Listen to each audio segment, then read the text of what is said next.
Hello, welcome back to understand with excellence.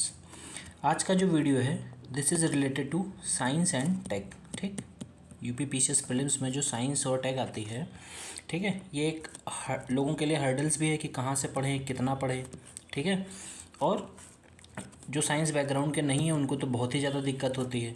और day by day क्या weightage भी बढ़ रहा है साइंस का, बहुत सारे क्वेश्चन आ रहे हैं। करंट अफेयर्स तो आते ही हैं, बट स्टैटिक पोर्शन भी बहुत ज़्यादा आता है। ठीक है, तो मैं वीडियो में आपको बताऊंगा कि क्या क्या करना है फॉलो, पहली चीज़। और अभी आपके सामने ही मैं लाइव क्वेश्चंस भी कराऊंगा कि भाई लाइव क्वेश्चंस जो मैं रिसोर्स बता रहा हूँ उस रिसोर्स से करके भी मतलब आराम से साइंस के जितने भी क्वेश्चन आते हैं 15 से 20 क्वेश्चन 25 क्वेश्चन जो भी आते हैं आप इजीली कर सकते हैं। ठीक है, दूसरी चीज़, मेरा prelims mentorship programme running mode में है। जिसको जिसको ज्वाइन करना है प्लीज़ मैं टेलीग्राम लिंक डाल दूंगा, उसको ज्वाइन कर लेना। पेड ग्रुप है, पेड प्रोग्राम है ये। जो मैं लिंक डालूंगा वो पब्लिक चैनल है और उसके थ्रू फिर आप हमारी बात होगी तो मैं आपको पेड ग्रुप में इनरोल कर दूंगा। ठीक है, तो बहुत काफ़ी लोग ज्वाइन भी कर चुके हैं, अच्छा प्रोग्राम चल रहा है अभी तक तो खैर। ठीक है, तो प्रीलिम्स अगर सच में क्वालिफाई करना है इस बार तो एक बार मतलब ज्वाइन करके देख लीजिए, अगर अच्छा लगे तो ज़रूर ज्वाइन करिए। ठीक है, 100% गारंटी तो किसी भी चीज़ की नहीं होती है, लेकिन मैं इतना जानता हूँ कि अगर इसको ज्वाइन किया तो अब तक की सबसे बेस्ट प्रिपरेशन होगी आपके प्रीलिम्स की, ये गारंटी है। ठीक है, चलो अब आते हैं कि करना क्या है साइंस के लिए। भाई इतना कुछ तो हो गया, करना क्या है, रिसोर्स क्या रखने। पहली चीज़ रिसोर्स समझो क्या है। घटना चक्र में प्राइमरीली फोकस करना है एक्सप्लेनेशन पार्ट में। घटना चक्र करनी है हर हाल में, साइंस की घटना चक्र डोंट स्किप। ठीक है, साइंस की घटना चक्र स्किप नहीं कर सकते हो। दूसरा चीज़ क्या करनी है, लूसेंट करना है साइंस वाला पार्ट। जो जीएस की मिक्स बुक आती है ना, सब्जेक्ट की अलग अलग वाली नहीं कि साइंस की घटना चक्र लूसेंट मंगा के कर रहे, वो नहीं। जो एक जीएस की बुक आती है वो मिक्स होता है सारा उसमें। ठीक है, उसमें क्या होता है, मिक्स होता है सब कुछ। ठीक, तो वो करना है। दूसरा, ये दो चीज़ें हो गई। अच्छा, घटना चक्र करते वक्त ना साइंस के नोट्स मत बनाना। नोट्स अगर बहुत कुछ लगे ऐसा अजीब सा कि हाँ नहीं इंपॉर्टेंट लग रहा है तो बना सकते हो, वरना मत बनाना, क्योंकि लूसेंट में भी फैक्चुअल इन्फॉर्मेशन काफ़ी मतलब भर की होती है। ठीक है, तो वो यहीं से भी हो जाएगा। अब नेक्स्ट चीज़ क्या करनी है, पीवाईक्यू। ठीक, जब भी लूसेंट पढ़ो, घटना चक्र में तो खैर पीवाईक्यू दिए ही हैं। ठीक, लूसेंट जब भी करो पीवाईक्यू देखते चलो कि किस टाइप के क्वेश्चन वो पूछ रहा है। फिर जो सबसे मोस्ट इम्पॉर्टेंट चीज़ है साइंस के पेपर में कि आपको क्या फोकस करना है, किस सीक्वेंस में पढ़ना है, बायोलॉजी केमिस्ट्री इन सबको कैसे पढ़ना है। ठीक, तो सबसे ज़्यादा वेटेज आपको बायोलॉजी को देना है। फिर अभी रिसेंट में थोड़ा बहुत चेंजेस आने शुरू हुए स्टेट पीसीएस में, तो डिफेंस वाली जो टेक्नोलॉजी है ना उसके काफ़ी क्वेश्चंस आ रहे हैं, तो सेकंड नंबर पे इसको रखना है, थर्ड नंबर पे केमिस्ट्री को रखना है, फोर्थ पे फिजिक्स को रखना है। ठीक, यही सीक्वेंस में आपको साइंस तैयार करनी है। ठीक, सबसे पहले बायोलॉजी का काम ख़त्म करेंगे, फिर जो डिफेंस सेक्टर से आती हैं टेक्नोलॉजिकल मिसाइल हो गया है ना, ये सब चीज़ें, इन सब के बारे में थोड़ा थोड़ा बेसिक्स आपको पता होना चाहिए। फिर केमिस्ट्री भी अच्छे से हो, और फिर फिजिक्स का नंबर, क्योंकि फिजिक्स में ना न्यूमेरिकल भी पूछता है। अब जिसका साइंस बैकग्राउंड नहीं है उससे न्यूमेरिकल नहीं बनेंगे, इसीलिए मैंने इसका वेटेज लास्ट में रखा है। जो साइंस बैकग्राउंड है उसके लिए तो कोई दिक्कत नहीं, वो सारे ही कर लेगा, बट बायोलॉजी, डिफेंस, फिर केमिस्ट्री, फिर फिजिक्स, ये सीक्वेंस रखना है। ठीक है, अब देखो मैं कुछ पीवाईक्यू दिखाता हूँ तुम्हें। कह रहा है which of the following is the correct order of plant species from higher to lower level. अब ये जो क्वेश्चन है ना, मैंने रिसोर्स बताया, लूसेंट कर लेना साइंस की, उससे हो जाएगा और ये उसी से हो जाएगा। Plant kingdom, phylum, class, order, 11th class की एनसीईआरटी जिसने भी पढ़ रखी है वहाँ से भी हो जाएगा ये क्वेश्चन। जिसने बिल्कुल बेसिक कहीं से भी साइंस पढ़ रखा है ना, और जो प्लांट किंगडम वाला है अगर उसको पढ़ रखा है, फाइलम, क्लास, ऑर्डर, तो वहाँ से क्वेश्चन हो जाएगा। 40 सेकंड 20 सेकंड में ये क्वेश्चन हो जाएगा। ठीक है, अब देखो कुछ क्वेश्चंस हैं, जैसे साइंस ने ये क्वेश्चन दिया था कि ये जो वैक्सीन है ये किसने डेवलप करी है, तो ये उसी साल करंट अफेयर्स में आया था। ठीक है, जो ये 2024 का पेपर है, ये पेपर मैंने दिया था, ये मेरा पेपर क्वालिफाई भी हुआ था, तो ये इसी साल पता है आई दृष्टि में मैंने पढ़ी थी। ये होंगी और भी बुक में होंगी, ऐसा नहीं मैं कह रहा हूँ इसी में थी, बट मैंने ये रिसोर्स पढ़ा था तो मुझे यहाँ मिल गया, तो मैंने तुरंत आंसर इसको टिक कर दिया था। ठीक, अब ये देखो, अब ये जो साइंस का क्वेश्चन है, यकीन मानो इसके लिए ना आपके पास कॉमन सेंस और बेसिक नॉलेज होनी चाहिए। कह रहा है ज़मीन पर रहने वाले पौधे और जानवर को क्या कहते हैं। तो स्थल क्या होता है? स्थलीय निवासी। इसमें मतलब 10 सेकेंड से भी कम समय लगना चाहिए आपको ऐसे क्वेश्चन करने में, फटाक से क्वेश्चन कर दो टिक। ठीक है, अब ये देखो नेक्स्ट क्वेश्चन क्या कह रहा है, वह जोड़ जहाँ गर्दन पर सिर से मिलती है, the joint where the neck joins the head. ठीक, अब ये क्या है, ये हमारा बायो का पार्ट है। ठीक है, तो जब बायोलॉजी करनी है तो घटना चक्र से अच्छे से करनी है, लूसेंट से अच्छे से करनी है। ठीक, तो ये जो क्वेश्चन हैं, यकीन मानो ये क्वेश्चन का कोई लेवल ही नहीं है, बस क्या करना है, रिसोर्स फिक्स रखने हैं। गलती जानते हो क्या होती है, मैं फिर से दोहरा रहा हूँ, गलती सबसे बड़ी गलती होती है ना, रिसोर्स का जो फ्लक्चुएशन लोग करते हैं ना, रिसोर्स फ्लक्चुएशन, क्या मतलब हुआ इसका, कि जब तक पेपर आ नहीं जाएगा तब तक उनके रिसोर्स बदलते रहेंगे। क्यों? क्योंकि वो इन्फ्लुएंस हो रहे हैं मल्टीपल टाइम। ठीक, जैसे मैंने बताया, आज मैंने तुम्हें रिसोर्स ये बता दिया। ठीक, 4 वीडियो तुम और देखोगे यूट्यूब पे, वो भी तुम्हें कुछ रिसोर्स बता देंगे। ठीक, लेकिन तुम्हारे पास अपनी एक बुद्धि है कि नहीं है, बैठ के रिसोर्स एनालाइज करो, समझो और फिर देखो कि तुम्हें किस में कंफर्ट लग रहा है। जब तक ये चीज़ तुम नहीं सीखोगे तुम प्रिपरेशन में कभी इंटर नहीं कर पाओगे, बाहर ही हो जाओगे। जब तक तुमको खुद को एनालाइज करना नहीं आएगा। ठीक है, बताने को क्या मतलब, अब मैंने बता दिया तो तुम ये करने लगो, फिर कल तुमको दूसरा वीडियो मिल जाए तो तुम उसको करने लगो। ठीक, मैंने तुम्हें ये तरीका बताया, ये तरीका मैंने किया था, मेरे लिए काम कर गया, फिट हो गया। मैंने भी 4 वीडियो देखे होंगे यूट्यूब पे, लेकिन मैंने क्या किया, मैंने खुद से रिकंसाइल किया खुद को कि भाई मेरा लेवल क्या है, मुझे समझ कहाँ तक है, मुझे ज़रूरत कितने रिसोर्स की है। ठीक है, ये चीज़ जो नहीं करता है, एनालाइज नहीं करता है खुद की पर्सनालिटी को, वो हमेशा इधर उधर भागता रहेगा और एंड तक ना उसके रिसोर्स नहीं फिक्स होते हैं। इसीलिए जैसे मैंने मान लो, अगर मेरी वीडियो आज देख रहा है, जो लोग भी देख रहे हैं, तो अगर आज डिसाइड कर लिया कि लूसेंट करूँगा और घटना चक्र करूँगा और PYQ, बाकी टेस्ट सीरीज़ तो करते ही हैं सभी। ठीक, तो बस ये डन है 12 अक्टूबर तक, फिर चेंज मत करो उसको कि कोई ये बता दे पिछले साल साइंस में यहाँ से क्वेश्चन आए थे फिर वहाँ से आए थे। नहीं, जो तुम यहाँ से करोगे इसी पे कॉन्फिडेंस रखो। मैं कह रहा हूँ तुमको एलिमिनेशन तो आ ही जाएगा ना। अगर 4 क्वेश्चन ये हैं मान लो, तो इनसे अगर मिल गया तो तुम एलिमिनेट तो कर ही सकते हो क्वेश्चंस को। ठीक है, एलिमिनेशन तो कर ही सकते हो।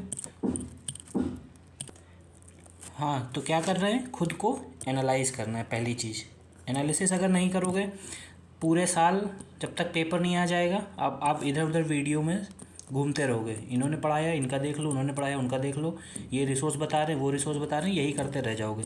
फिक्स करो, fix your resource and start your preparation. ठीक है, वेरी हार्ड। चलो नेक्स्ट क्वेश्चन क्या है, the disease causing micro organisms among these, रोग पैदा करने वाला सूक्ष्म। अब ये बताओ, ये 2024 का प्री है, तुम देख रहे हो क्वेश्चन का लेवल। मैं अगर लूसेंट तुम्हें बता रहा हूँ और घटना चक्र बता रहा हूँ, यकीन मानो इससे बाहर से आएगा ही नहीं कुछ, इसी से तुम्हारा पेपर हो जाएगा। फिर milk an example of emulsion. ठीक, ये क्या है, ये सच में घटना चक्र में ऐसे ही साफ साफ दिया है लूसेंट में, और लूसेंट में साफ साफ ये क्वेश्चन है, मेंशन है। सिर्फ तुमको क्या करना है, रिसोर्स एक जगह स्टिक रखना है और दिमाग खुला रखना है, अपना कॉमन सेंस इस्तेमाल करना है। ठीक है, बेकिंग सोडा का फॉर्मूला ये बताओ तुम, ये कितना बेसिक सवाल है, और इसको भी लोगों ने गलत किया हुआ, क्योंकि ये आसान है तो इसमें कन्फ्यूजन भी लोगों को बहुत होती है। इसीलिए मैं कह रहा हूँ कि क्वेश्चन, टफ क्वेश्चन सही हो सकते हैं, लेकिन जो आसान क्वेश्चन है ना, हमेशा लोग उसमें कन्फ्यूज होते हैं, क्योंकि उनके मन में हमेशा 2 आंसर्स आते हैं। आसान क्वेश्चन की ये खासियत है। इसीलिए जब आसान क्वेश्चंस गलत होते हैं ना, तो बाद में बड़ा खलता है। 8-10 क्वेश्चन से किसी का रुक जाता है, किसी का 5-6 से रुक जाता है, फिर कहते हैं कि सिली मिस्टेक्स हो गई, वरना हो जाता है। ठीक, तो इसके लिए क्या करना है, इसके लिए ध्यान से करना है, पढ़ना है, समझना है, कि प्रैक्टिस करते रहो लगातार, बार बार प्रैक्टिस करो। अब ये देखो, CPR कितनी बार सुना, लेकिन अब उसने क्या किया, कार्डियो प्रोग्राम, कार्डियक, ठीक, कार्डियोपल्मोनरी। अब इसमें तुम्हें कन्फ्यूजन हो सकती है कि भाई ये है कि ये है, तो इसके लिए तुम्हें क्या चाहिए, इसके लिए ओपन दिमाग, खुला दिमाग। जब पढ़ रहे हो तब ध्यान से। अब क्या CPR तुम्हें लूसेंट में नहीं मिलेगा, या घटना चक्र में CPR नहीं मिलेगा, मिलेगा। ठीक, लेकिन अब तुम ध्यान नहीं दोगे, ढंग से पढ़ोगे नहीं, तो क्या होगा, मिस हो जाएगा। The only when that carries oxygenated blood, ये क्लास 7th की ना NCERT साइंस उठाओगे, उस बुक का क्वेश्चन है ये, क्लास 7th की NCERT का। बिल्कुल लिटरली बता रहा हूँ, ऐसे ही क्लेम कर रहा हूँ कि NCERT का क्वेश्चन है ये। फिर कह रहा है diabetes is the most common disorder associated with. अब बताओ, जैसे ही तुम लूसेंट पढ़ोगे या घटना चक्र जब क्वेश्चन लगाओगे ना साइंस के, तो उसके स्टार्टिंग में ही चैप्टर वाइज दिया है। बायो को पोर्शन में जब जाओगे तो वहीं पे तुम्हें डायबिटीज़ के बारे में दिखा है कि कहाँ किसको इम्पैक्ट करता है। ठीक, ये देखो कोविड-19 पेंडेमिक क्या था, ये इसमें क्या दिक्कत है, SARS-CoV-2। अब ये देखो ये 71 आ गया। अब ये मान लो तुम्हें नहीं आता है, ठीक, लेकिन तुमने ये सब किए थे तो गिनो, क्वेश्चन गिनो, 1 2 3 4 5 6 7 8 9 10। 10 में से 9 क्वेश्चन आपने सही कर दिए लूसेंट और घटना चक्र के भरोसे। एक क्वेश्चन ये आपको मान लो नहीं आता है, ठीक, मान लिया नहीं आता, बट ये भी कर सकते हो वैसे, लेकिन चलो मैं मान लिया नहीं आता है। तो 10 में से अगर 9 सही कर रहे हो तो क्या नुकसान है तुम्हारा, एक छूट गया, कोई दिक्कत नहीं, ठीक। अब आगे क्वेश्चन आते हैं। देखो ये तो खैर कंप्यूटर का क्वेश्चन है। इनपुट डिवाइस की बात करें तो माउस, कीबोर्ड, स्कैनर, ये लॉजिक से कर सकते हो ऑन द स्पॉट सोच के, सब ने कंप्यूटर देख रखा है। ये भी रोम, रीड ओनली मेमोरी, ठीक। अब ये क्वेश्चन आ गया, ये क्वेश्चन मान लो नहीं तुम्हें पता है, क्या करो, छोड़ दो, क्यों रिस्क लेना। रिस्क तब लो जब पूरा पेपर ही ख़राब कर दिए हो। जब 50-50 चांस हो, 70-30 चांस हो तो रिस्क नहीं लेते हैं इस तरह के। कह रहे नॉट ट्रू। अब chromosomes compose DNA, chromosome contain information, functional segment of DNA is called jeans. एक ही, अब ये देखो सारे स्टेटमेंट क्या लिखे हैं, पॉजिटिव में लिखे हैं। यहाँ पे उसने क्या लिखा, डज नॉट प्ले, ठीक है। यहाँ पे एक स्टेटमेंट निगेटिव दे दिया है, तो क्या करोगे, इसी को काटोगे। बाकी तो सब सीधे सीधे बातें ही लिखी हैं, लाइन लिखी हैं। इसको यहाँ पे गलत करना था तो इसने बीच में नहीं लगा दिया, ठीक। और ये भी तुम्हें नॉर्मल बायोलॉजी घटना चक्र लूसेंट से कर सकते हो। अब ये देख लो, ये क्वेश्चन यकीन मानो साइंस पढ़ो, न्यूज़ देखो, करंट अफेयर्स पढ़ोगे ना तो भी कर दोगे। कह रहा है CO2 SO2 NO2 क्या है, एसिड रेन प्रोड्यूस करते हैं, एकदम परफेक्ट बात है। फिर कह रहा है atmospheric air is polluted due to high concentration of gases like carbon dioxide, sulphur dioxide and oxides of nitrogen. जब इनसे पोल्यूशन होगा तो इसी का तो एक्सप्लेनेशन है कि एटमॉस्फेरिक एयर क्यों पोल्यूट है, क्योंकि कार्बन डाइऑक्साइड, सल्फर डाइऑक्साइड और नाइट्रोजन के ऑक्साइड्स क्या हैं उसमें मिले हुए हैं। भाई ये बात यहाँ पे लिखी है, इसी को इसने एक्सप्लेन कर दिया है। CO2 को कार्बन डाइऑक्साइड यहाँ पे लिख दिया है, SO2 को सल्फर लिख दिया है, बात वही लिखी है। तभी तो एसिड रेन होगा जब ये क्या होंगे, एटमॉस्फेयर में घुले होंगे, तभी बारिश होगी।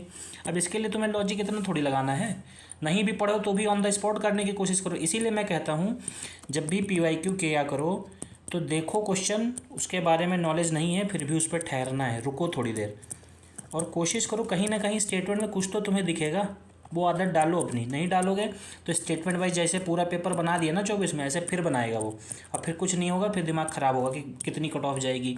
अब इस बार का कट ऑफ 130 थोड़ी चली गई होगी, क्यों, क्योंकि ऐसा पेपर आ गया। अब यहाँ इसमें तो दिमाग लगाना, हैबिट बनानी है इसकी, ठीक। तो भागना नहीं है। PYQ देखा, PYQ देखने के बाद नॉलेज नहीं है फिर भी उसको तोड़ेंगे, क्वेश्चन को तोड़ेंगे मरोड़ेंगे, देखेंगे कि कहीं से कुछ तो मिले। नहीं मिल रहा लॉजिक तो कोई बात नहीं, फिर आगे बढ़ जाओ, बट ट्राई तो करो। अब ये क्वेश्चन में तुम्हें क्या दिक्कत आएगी, ये लूसेंट से नहीं होगा कि घटना चक्र से नहीं होगा। इतने क्वेश्चन जो मैंने बताए, एक भी क्वेश्चन मुझे लूसेंट या घटना चक्र के बाहर का दिखा दो मुझे। फिर लोग बोलते हैं घटना चक्र से अब क्वेश्चन ही नहीं आता, घटना चक्र आउटडेटेड हो गई। अरे घटना चक्र का एक्सप्लेनेशन पार्ट देखो भाई, उसमें उसने एक्सप्लेन किया हुआ है। क्वेश्चन रिपीट कहाँ से हो जाएंगे, अगर क्वेश्चन रिपीट ही करने लगा तो आयोग का पेपर लेने का मतलब क्या रह गया, क्यों ही लेगा वो पेपर तुमसे, वही रिपीट कर देगा, कहेगा घटना चक्र पढ़ लो, निकाल दो प्री अपना, हो जाएगा, ठीक। तो ओवरऑल वीडियो में क्या मैंने समझाया उसका ध्यान रखना। पहली चीज़, रिसोर्स फिक्स कर लो पेपर तक, फिर बदलो मत। और साइंस इससे बेस्ट मैं बता रहा हूँ नहीं कवर होगी कितना भी आ जाए। फिजिक्स वाला पोर्शन जो न्यूमेरिकल पूछा उसको छोड़ने के बाद भी 70 to 80% क्वेश्चन आपके सही हैं साइंस में, एक्यूरेट, जो एक भी नहीं गलत होगा। इतने हल्के क्वेश्चन पूछे उसने, ठीक है। तो मेरा बस कहने का ये मतलब है कि थोड़ा ढंग से समझ के चीज़ों को करो। इधर उधर टाइम वेस्ट करोगे, 50 जगह से रिसोर्स बदलोगे, 50 चीज़ें करोगे, अंत में पेपर आ जाएगा, कुछ भी समझ में नहीं आएगा और दिमाग अलग ख़राब होगा, ठीक है। अब ये क्वेश्चन भी मैंने करवा के दिखा दिया, कहोगे तो मैं 22 का भी कराऊंगा ऐसे ही क्वेश्चन करके साइंस का, 23 का भी करा दूंगा। अगर कहीं इधर उधर से कुछ भी आड़ा टेढ़ा, मैं कह रहा हूँ देखो, अगर एग्जामिनर ने 15 साइंस के पूछे हैं तो वो 4 देता ही देता है कि तुम ना कर पाओ, कोई ना कर पाए। बहुत बड़ा धुरंधर है तो कर ले, ठीक। तो तुम्हें 11 ही करने हैं सही, तो हमेशा ये टारगेट रखो। 4 गलत अगर तुम्हें नहीं समझ में आ रहे तो या तो गलत मत करो उनको, फिर उनको छोड़ दो, अननेसेसरी अटेम्प्ट मत करो, ठीक। कुछ क्वेश्चन एग्जाम हॉल में बनाए ही जाते हैं लीव करने के लिए, क्योंकि तुमको भी पता है बाद में आयोग भी उनको लीव कर देता है। जब आयोग लीव कर रहा है, ठीक, उसके बस की बात नहीं है, साल भर का उसको टाइम मिलता है पेपर सही बनाने के लिए, वो नहीं बना पाता है। तो आप लोग तो तैयारी कर रहे हैं तो थोड़ा 2-4 क्वेश्चन छोड़ देंगे तो कोई दिक्कत नहीं है, ठीक है, उसकी टेंशन मत लो। जैसे यूपी स्पेशल के लिए बड़ा परेशान रहते लोग कि यूपी के स्पेशल क्या करें प्री में, 8 क्वेश्चन आते हैं, 7 से 8 क्वेश्चन, हद से हद 10 क्वेश्चन आ जाएंगे। इन 10 क्वेश्चन के लिए ना पूरी यूपी की गाथा पढ़ोगे साल भर की, और फ़ायदा कुछ नहीं होगा, फ़ायदा होगा जीरो। इन 10 क्वेश्चन से अच्छा स्टैटिक कर लो कि पॉलिटी में 20 आए तो 20 के 20 सही करके आऊँगा, हिस्ट्री में 20 आए तो 20 के 20 सही करके आऊँगा। ठीक, स्ट्रैटेजी बिना बनाए करोगे तो प्री नहीं होगा। ठीक है, चलो नेक्स्ट वीडियो में मिलते हैं अगले सब्जेक्ट के साथ। कोई डाउट है तो कमेंट करो, टेलीग्राम चैनल का लिंक पोस्ट कर रहा हूँ, उसमें ऐड हो जाओ। ठीक है, थैंक यू।